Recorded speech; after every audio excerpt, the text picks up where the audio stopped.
오직 성령이 너희에게 임하시면 이라는 제목으로 오늘부터 하나님 말씀 함께 살펴보기를 원합니다. 2022년 새해 첫 주일 하나님 앞에 예배 드릴 수 있도록 우리에게 크신 은혜를 베풀으신 하나님께 감사드립니다. 우리 하나님께 영광과 감사의 박수 올려드리겠습니다. 뭔가 이제 1월 1일 또 첫 주일 뭔가 새로운 시작을 알리는 날이잖아요, 그죠? 오늘 1절 말씀에도 보니까 시작이라는 단어가 나와요, 그죠? 1절 말씀 끝에 보니까 시작이라는 단어가 나오고 있어요. 시작이라는 것은 참 좋은 거지요. 그런데 우리가 뭔가 시작하고 출발할 수 있는 이유를 한번 생각해 봤어요. 그것은 하나님의 은혜가 있었기 때문에 우리가 새로운 출발, 새로운 시작을 할 수 있는 것이죠. 우리가 오늘 1월 첫 주일 하나님 앞에 예배 드릴 수 있는 이유는 12월 마지막 52번째 주가 있었기 때문에 예배 드릴 수 있는 거예요. 52번째 주가 있었던 이유는 51번째 주가 있었기 때문이에요. 51번째 주가 있었던 이유는 이러다가 이제 오늘 설교 마치겠죠. 지나온 시간들이 하나하나 쌓여왔기 때문에 오늘 우리가 존재하는 것이거든요. 송구 영신 예배를 드리면서 이제 찬양 형제가 이제 영상을 만들어서 지난 한 해의 영상을 쫙 만들었어요. 그 영상을 보면서 감동 받았어요. 그런데 한편으로 그런 생각이 들었어요. 송구 영신 예배가 되면 의뢰의 우리는 영상을 만들고 그 영상을 보면서 즐거웠던 일들을 회상하고 또 새로운 하나님께서 우리에게 주신 즐거웠던 일들을 기대하는 그런 시간을 갖는 것 같아요. 뭔가 희망이라는 주제를 포커스로 해서 그런 영상을 이제 만들게 되는 것이죠. 그런데 사실 우리가 지나온 작년 1년을 되돌아보면 좋은 일만 있었던 것이 아니잖아요, 그죠? 힘들었던 일, 가슴 아팠던 일, 좌절했던 일, 예상치 못했던 일들이 우리에게 있었단 말이에요. 그런 것들 또한 우리에게 쌓이고 쌓여서 오늘 우리를 존재하게 하는 것인 줄로 믿습니다. 항상 기쁜 것만 있는 것이 아니에요. 힘들고 어려운 순간들이 우리에게 찾아오고 또 그것들을 오늘 상현 형제 고백한 것처럼 믿음으로 잘 견딜 때 하나님께서 우리를 정말 선한 길로 이끌어 주시는 것을 경험하게 되는 것이죠. 어떤 면에서 그것이 새로운 한 해를 출발할 수 있는 더 큰 힘과 원동력이 되는 것 같아요. 지난 한 해 우리는 실패하고 넘어지고 때로는 하나님 앞에서 뭔가 이렇게 대단한 것을 하지 못했지만 하나님께서 그런 우리에게 또 다른 희망과 꿈과 비전을 향해서 나아갈 수 있도록 오늘을 우리에게 허락해 주셨다는 것이 오늘 우리에게 크신 은혜인 줄로 믿습니다. 오늘 이 사도행전 1장에 나오는 이 시작하심이 오늘 우리 모두에게 있어지기를 간절히 주님의 이름으로 축원합니다. 오늘부터 우리는 사도행전의 말씀을 함께 묵상하면서 우리에게 지난번 우리가 누가복음을 통해서 본 우리에게 나타난 이 하나님의 나라의 실제를 경험하고 그 하나님의 나라의 실제의 은혜를 함께 누려갈 수 있는 그런 은혜가 우리에게 있기를 원하는 거예요. 사도행전은 이 누가복음을 기록한 누가라는 사람이 기록을 했어요. 누가라는 사람이 기록했어요. 근데 사도행전 어디를 봐도 이 책을 누가가 기록했다는 말이 없어요. 물론 이제 뉘앙스로 알 수 있죠. 알 수 있지만 누가가 기록했다라는 말이 없어요. 이것은 뭐 별거 아닌 것처럼 보이지만 당시 사회적 문화로서는 이해할 수 없는 것이거든요. 이 사람이 자기 이름을 걸고 글을 쓰는 것이 그 당시 문화였단 말이에요. 그래서 누가가 당연히 이 누가복음을 시작할 때 누가가 썼다라는 것을 적어야 되는 것이죠. 바울 서신을 보면 바울이 이렇게 말하잖아요. 내가 친필로 너에게 쓰노니 이렇게 말을 하고 있잖아요, 그죠? 그게 어색한 게 아니라 당연한 거예요. 누가 썼는지를 밝히는 게 이 문서에 대한 이 공신력을 높이는 것이죠. 그런데 우리가 누가복음을 통해서 보아왔듯이 누가가 얘기하고 싶은 것은 누가 자신을 이야기하고 싶은 것이 아니라 예수 그리스도를 이야기하고 싶고 예수 그리스도의 십자가를 이야기하고 싶고 오늘 사도행전은 예수 그리스도의 십자가를 통해서 우리에게 주어진 이 성령 하나님이 누구인지를 또 그 성령을 통해서 교회가 어떻게 세워지며 복음이 어떻게 땅끝까지 전파되게 되는지를 말하고 싶은 거예요. 의도적으로 자기 이름을 감추는 것이죠. 많은 사람들이 자기를 드러내기를 원하지만 누가는 예수 그리스도 또 성령님을 드러내기를 원하는 것입니다. 상현은 이제 누가의 직업이 뭐였죠? 의사는 뭐 하는 사람이죠? 그리고요 자, 허준이 알죠? 허준은 뭘 하죠? 사람을 고쳐요. 그 다음에 허준은 또 뭘 했죠? 책을 썼어요. 또 뭐 했죠? 책을 어떻게 썼죠? 동의보감을 썼죠. 자, 동의보감이 어떻게 나왔습니까? 산에 가서 약초를 캐면서 또 약초를 뜯어 먹다가 독초로 먹어가지고 쓰러지기도 하고 이런 과정을 거쳐서 이 동의보감이라는 책이 나오잖아요, 그죠? 이 1세기의 의사라는 사람들의 직업이 이런 거였어요.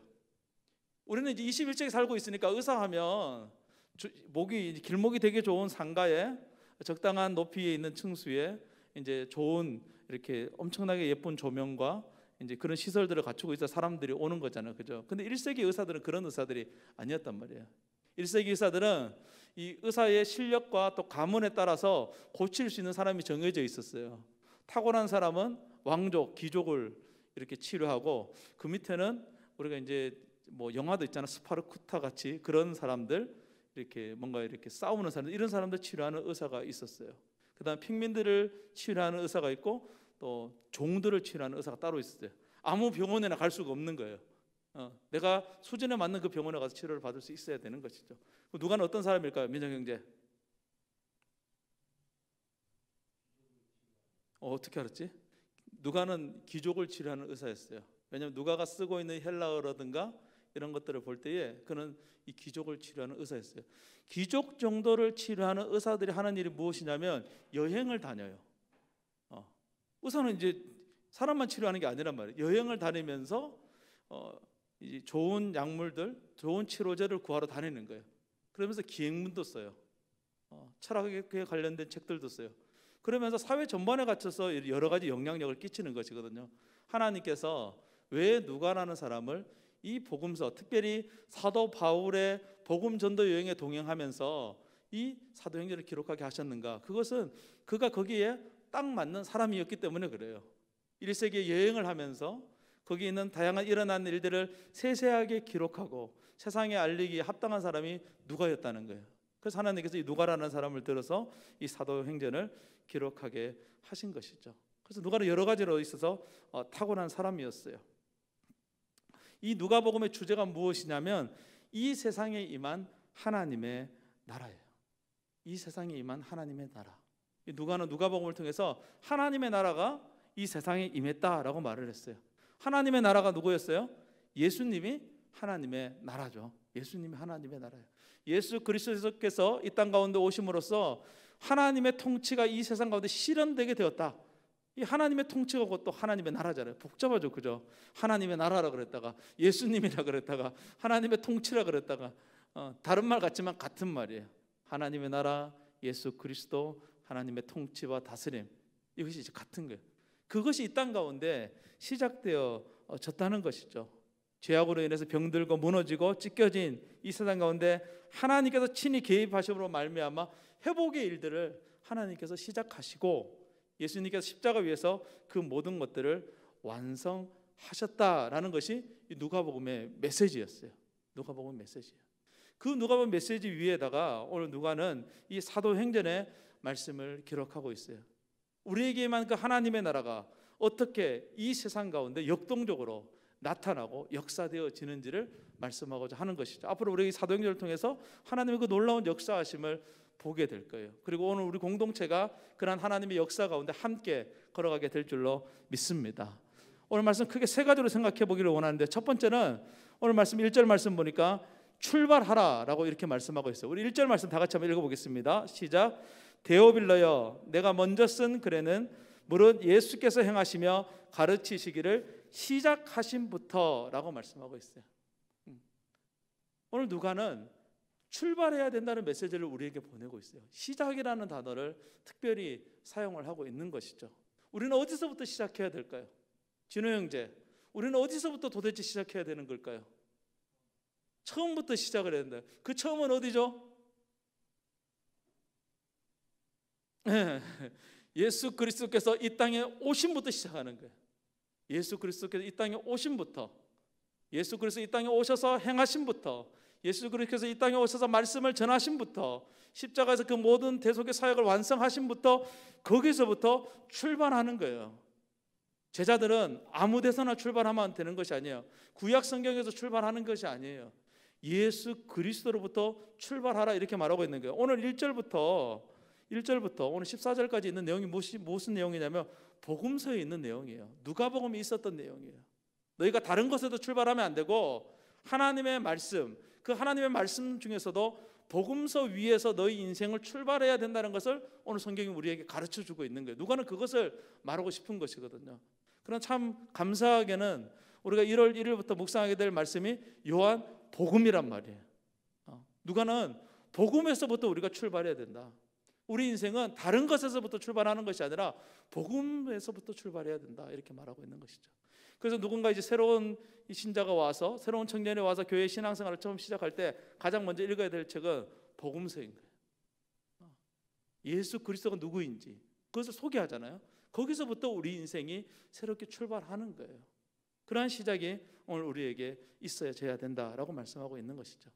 혹 여러분들 중에 누가복음 설교가 잘 기억나지 않으신 분들은 이제 1월 1일부터 요한복음 말씀을 하나하나 차근차근 묵상하면 돼요. 그래서 이 신약 성경 안에는 마태, 마가, 누가, 요한 이 네 개의 복음서가 있어요.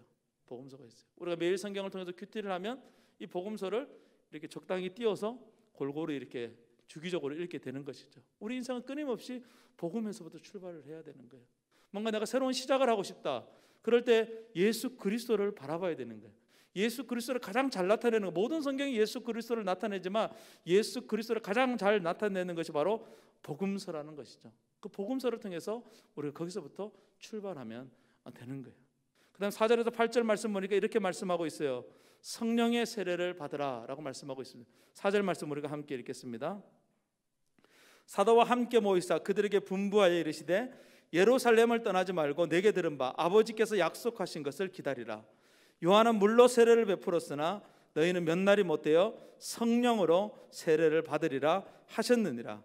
그들이 모여 있을 때에 예수께 여쭈어 이르되 주께서 이스라엘 나라를 회복하심이 이때니까 하니 이르시되 때와 시기는 아버지께서 자기의 권한에 두셨으니 너희가 알 바 아니요 오직 성령이 너희에게 임하시면 너희가 권능을 받고 예루살렘과 온 유대와 사마리아와 땅 끝까지 이르러 내 증인이 되리라 라고 말씀하셨어요.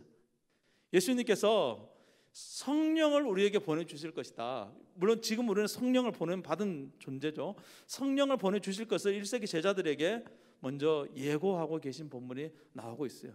그런데 성령이 임한다는 것이 도대체 어떤 의미일까? 그것을 설명하기 위해서 5절 말씀에 세례 요한, 여기 나오는 요한은 세례 요한이거든요. 세례 요한이 물로 세례를 베푼 것처럼 성령이 너희에게 임하게 될 것이다, 이렇게 말을 하고 있어요. 오늘 우리 교회는 이제 세례식을 할 때 그냥 목사님께서 이제 손에다 물을 떠가지고 머리에다 물을 이렇게 흘리잖아, 그죠? 지난번에 우리가 유아 세례를 받았는데 아이들이 참 좋아하더라고. 물이 줄줄 흐르는 걸 보면서 울 줄 알았는데 애들이 좋아하더라고. 그런데 이 침례교회 가면은 이제 큰 통에 이제 들어가잖아요, 그죠? 이 유대인의 세례는 그런 것이거든요. 강이 있는 곳에 가서 두 사람이 양쪽을 잡고 이제 뒤로 눕히잖아요. 그걸 뒤로 착 누웠다가 들어가는 것이죠. 그것이 요한의 세례예요. 물에 잠기는 것이죠. 성령이 임한다는 것을 그렇게 예수님께서 말씀해 주셨어요. 성령이 우리에게 임하면 성령이 와가지고 우리 심장에 이렇게 들어와서 이렇게 있는 것이 아니라 우리가 성령 안에 완전히 잠기게 된다는 거예요. 성령이 우리를 완전히 지배하게 된다는 것을 말씀하고 있어요. 복음을 읽고 성령의 지배를 받는 삶이 너희들이 앞으로의 삶이다라는 것을 제자들에게, 또 부활하신 예수님을 바라보는 수많은 사람들에게, 또 오늘 우리에게 그렇게 말씀하고 있어요. 예수님을 믿는다는 것이 우리 안에 어떤 자격증을 하나 갖는 것쯤이 아니라는 거예요. 예수님을 믿는다는 것은 우리의 완전한 변화, 새로운 삶으로 완전한 출발을 의미하는 거예요. 전인격적인 변화가 우리 안에 일어나야 되는 것이죠. 그것이 바로 성령으로 충만하게 된다. 충만이라는 단어가 조금 어렵잖아요. 그냥 성령에 잠기게 된다. 성령의 쓰나미에 우리가 완전히 압도당하게 된다. 그것이 우리 인생이어야 된단 말이에요. 그런데 문제는 우리가 그렇게 살아가지 못하고 있는다는 것이죠. 예수를 믿어도, 세례를 받아도, 큐티를 해도, 예배를 드려도, 앞에 있는 사람은 설교를 해도 성령의 지배를 받지 못한다는 거예요. 우리는 오늘 1년 동안 이 기도 제목을 가지고 하나님 앞에 나아가야 되는 거예요. 작년에는 우리에게 임한 하나님의 나라를 우리가 경험하고 느낄 수 있게 해달라고 기도했다면 올 한 해는 내가 성령의 온전한 지배를 받을 수 있게 해달라고, 내가 성령에 완전히 잠긴 채로 살아갈 수 있게 해달라고, 그렇게 하나님 앞에 기도할 수 있는 우리 모두가 되었으면 좋겠습니다. 그래서 우리 삶에 변화가 일어나야 되는, 언어의 변화, 생각의 변화, 관점의 변화, 우리 삶의 양식의 변화, 많은 것들의 변화가 일어나야 되는 것이죠. 사도행전을 보면 실제적인 변화가 일어난단 말이에요. 그저 예수님을 믿는다 말로만 외치는 것이 아니라 그들의 인생, 그들의 삶, 그들의 생각, 그들의 삶, 그들의 고정관념까지도 완전히 바뀌어져 버리는 거예요. 그러기 위해서는 성령이 스쳐가면 안 돼요. 사사기처럼 성령이 왔다 가면 안 된다고. 성령 안에 우리가 완전히 잠겨져야 되는 거예요. 저의 기도 제목이고 여러분의 기도 제목이 되기를 원합니다. 그렇게 하려면 어떻게 해야 되는가? 오늘 말씀 12절에서 13절 말씀에 그렇게 하기 위해서 우리에게 해야 될 일이 무엇인지를 말씀하고 있습니다. 14절 말씀만 우리 한번 읽어볼게요. 14절 말씀 성경 보고 읽겠습니다. 시작. 여자들과 예수의 어머니 마리아와 예수의 아우들과 더불어 마음을 같이하여 오로지 기도에 힘쓰더라. 방법은 명확하고 분명하게 나와져 있어요. 어떻게 하라고 한 말합니까? 뭐 하래요? 어떻게 기도하래요? 어떻게 기도하래요? 마음을 같이하여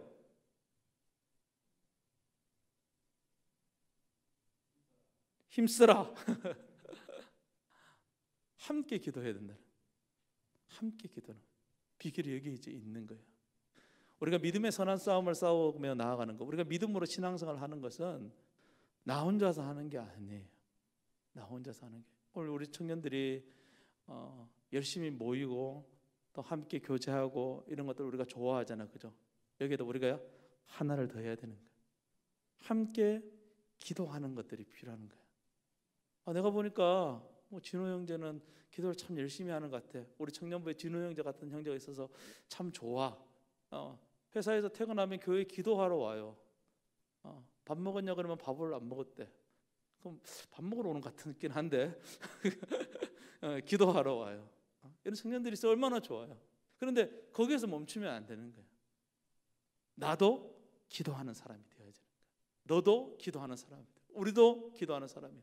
오늘 말씀 보니까 모든 사람들이 서로 마음을 같이하여 한 마음으로 하나의 목표와 비전을 가지고 하나님 앞에 기도했다. 이 사람들의 지금 목표와 비전이 무엇이냐면 예수님께서 말씀하신 그 약속하신 것을 기다리는 거예요. 그것이 바로 성령이거든요. 성령 하나님을 기다리는 기도를 했다는 거예요.